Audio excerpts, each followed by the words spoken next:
Ассаламу алейкум. Кыргыз элим, туугандар, мына өзүбүздөн чыккан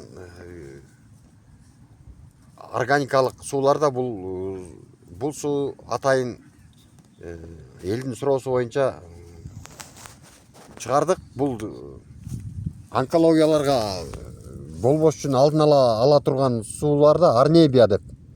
Бул сууда селен көп, цинк, кремний, дегеле санап бүтө алгыс витаминдер B1, B2, A2 деген биздин организмге эң керектүү витаминдин баары ушунда экен. Бул кадимгидей жакшы кылып атат. Бул суунун өзгөчөлүгү ошол аябай көп витаминдүү, анан адамга жакшы иммунитетти көтөрүп, жакшы таасир берип атат.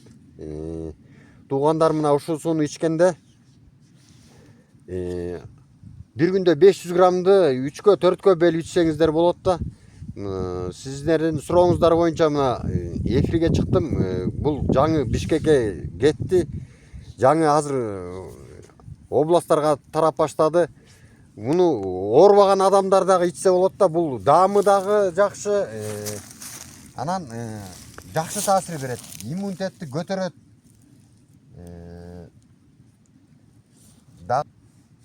Суулардан ичип ден соолугуңуздарды чыңагыла, оорубагыла.